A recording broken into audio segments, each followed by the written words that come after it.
Assalamualaikum warahmatullahi wabarakatuh. Saya Nurbaya Lamato dengan NIM 9414245050 dari jurusan Ilmu Ekonomi Fakultas Ekonomi dan Bisnis Universitas Negeri Gorontalo.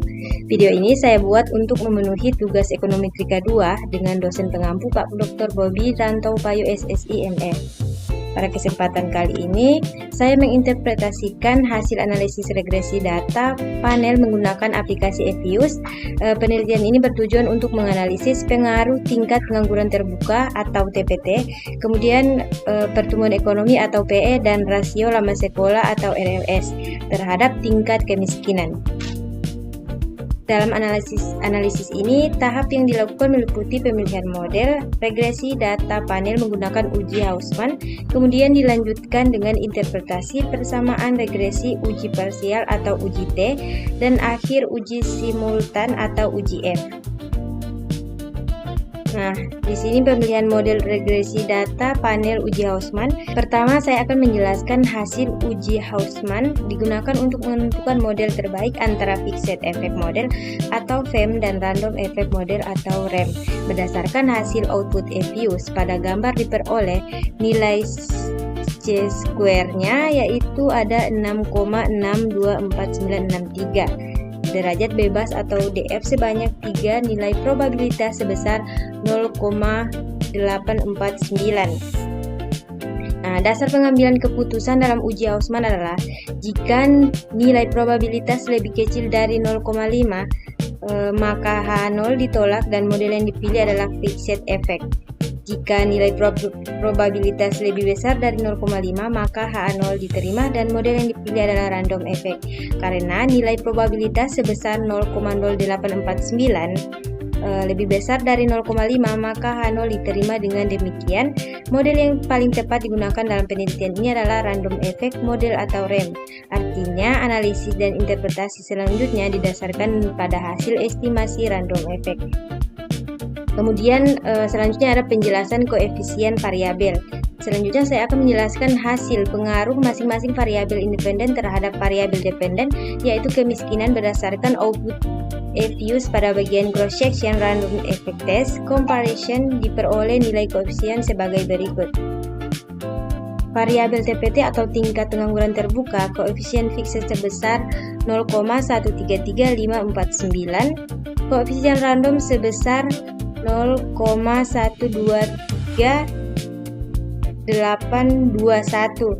Kemudian nilai probabilitasnya 0,00933. Koefisien bernilai positif yang berarti hubungan antara TPT dan kemiskinan bersifat searah. Artinya, ketika tingkat pengangguran terbuka meningkat, maka tingkat kemiskinan juga cenderung meningkat. Namun, nilai probabilitasnya 0,0933 lebih besar dari 0,05, maka variabel TPT tidak berpengaruh signifikan terhadap kemiskinan pada taraf signifikansi 5%.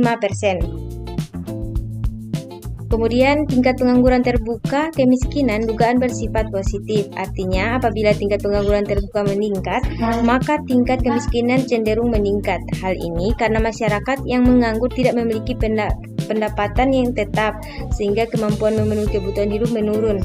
Kalimat yang bisa digunakan yaitu variabel tingkat pengangguran terbuka diduga berpengaruh positif terhadap kemiskinan. Semakin tinggi tingkat pengangguran, maka tingkat kemiskinan cenderung meningkat. Kemudian variabel PE yaitu pertumbuhan ekonomi, koefisien fixed sebesar 0,090889, koefisien random sebesar 0,82755, kemudian nilai probabilitasnya 0,0757. Koefisien bernilai negatif yang berarti hubungan antara pertumbuhan ekonomi dan kemiskinan bersifat berlawanan arah. Artinya, ketika pertumbuhan ekonomi meningkat, maka tingkat kemiskinan cenderung menurun. Tetapi karena nilai probabilitas sebesar 0,757 lebih besar dari 0,05, maka variabel pertumbuhan ekonomi belum berpengaruh signifikan terhadap kemiskinan pada taraf nyata 5%. Kemudian selanjutnya ada pertumbuhan ekonomi. Kemiskinan dugaan bersifat negatif, artinya apabila pertumbuhan ekonomi meningkat, maka tingkat kemiskinan cenderung menurun. Pertumbuhan meningkat maka tingkat kemiskinan cenderung menurun. Ekonomi yang baik bisanya meningkat kesempatan kerja yang pendapatan masyarakat.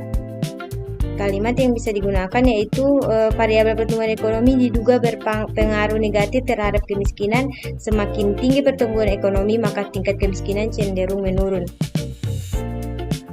Kemudian selanjutnya ada variabel RLS, yaitu rasio lama sekolah. Koefisien fiksi sebesar minus 2,694093, yaitu koefisien random sebesar minus 2,797224 dan nilai probabilitasnya 0,2205. Koefisien bernilai negatif yang berarti semakin tinggi rasio lama sekolah maka tingkat kemiskinan cenderung menurun. Hal ini menunjukkan bahwa pendidikan memiliki hubungan yang baik terhadap penurunan kemiskinan. Namun nilai probabilitasnya sebesar 0,2205 lebih besar dari 0,05 sehingga variabel RLS juga tidak berpengaruh signifikan terhadap kemiskinan. Kemudian dugaan saya bersifat negatif, artinya semakin tinggi rata-rata lama sekolah atau pendidikan masyarakat, maka tingkat kemiskinan cenderung menurun karena kualitas sumber daya manusia meningkat dan peluang memperoleh pekerjaan lebih baik. Berpengaruh negatif terhadap kemiskinan, semakin tinggi tingkat pendidikan masyarakat, maka tingkat kemiskinan cenderung menurun.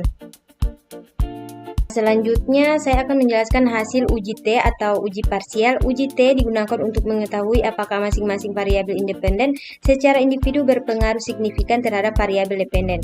Dasar pengambilan keputusan: jika nilai probabilitas lebih kecil dari 0,05, maka H0 ditolak. Artinya variabel berpengaruh signifikan. Jika nilai probabilitas lebih besar dari 0,05, maka H0 diterima. Artinya variabel tidak berpengaruh signifikan. Berdasarkan hasil penelitian, variabel TPT memiliki probabilitas 0,09933 0,05 sehingga tidak signifikan. Variabel PE memiliki probabilitas 0,0757 sehingga tidak signifikan. Variabel RLS memiliki probabilitas 0,2205 sehingga juga tidak signifikan. Jadi secara parsial ketiga variabel yaitu TPT, pertumbuhan ekonomi, dan rasio lama sekolah belum menunjukkan pengaruh yang signifikan terhadap kemiskinan.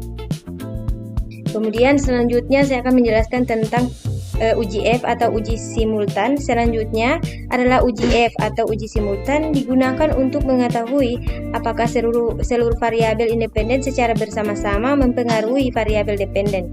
Hipotesis yang digunakan adalah H0 sama dengan B1 sama dengan B2 sama dengan B3 sama dengan 0. Artinya seluruh variabel independen tidak berpengaruh terhadap kemiskinan. Variabel independen terhadap kemiskinan. Dasar pengambilan keputusan: jika probabilitas F lebih kecil dari 0,05, maka H0 ditolak. Jika probabilitas F lebih besar dari 0,05, maka H0 diterima. Berdasarkan hasil analisis, model regresi menunjukkan bahwa variabel independen secara bersama-sama mampu menjelaskan variabel kemiskinan walaupun secara parsial masing-masing variabel belum signifikan. Nah, berdasarkan hasil analisis saya, regresi data panel menggunakan EFUS dapat disimpulkan bahwa berdasarkan uji Hausman, model terbaik yang digunakan adalah random effect model karena nilai probabilitas sebesar 0,0849 lebih besar dari 0,05 secara parsial. TPT memiliki hubungan positif terhadap kemiskinan namun tidak signifikan. Kemudian pertumbuhan ekonomi memiliki hubungan negatif terhadap kemiskinan namun tidak signifikan. Dan selanjutnya ada rasio lama sekolah memiliki hubungan negatif terhadap kemiskinan namun juga tidak signifikan. Secara umum, variabel TPT, PE, dan RLS memiliki hubungan terhadap tingkat kemiskinan meskipun pada penelitian ini pengaruh parsialnya belum signifikan secara statistik. Demikian pemaparan hasil analisis regresi data panel yang dapat saya sampaikan. Mohon maaf apabila terdapat kekurangan dalam penyampaian. Terima kasih. Wassalamualaikum warahmatullahi wabarakatuh.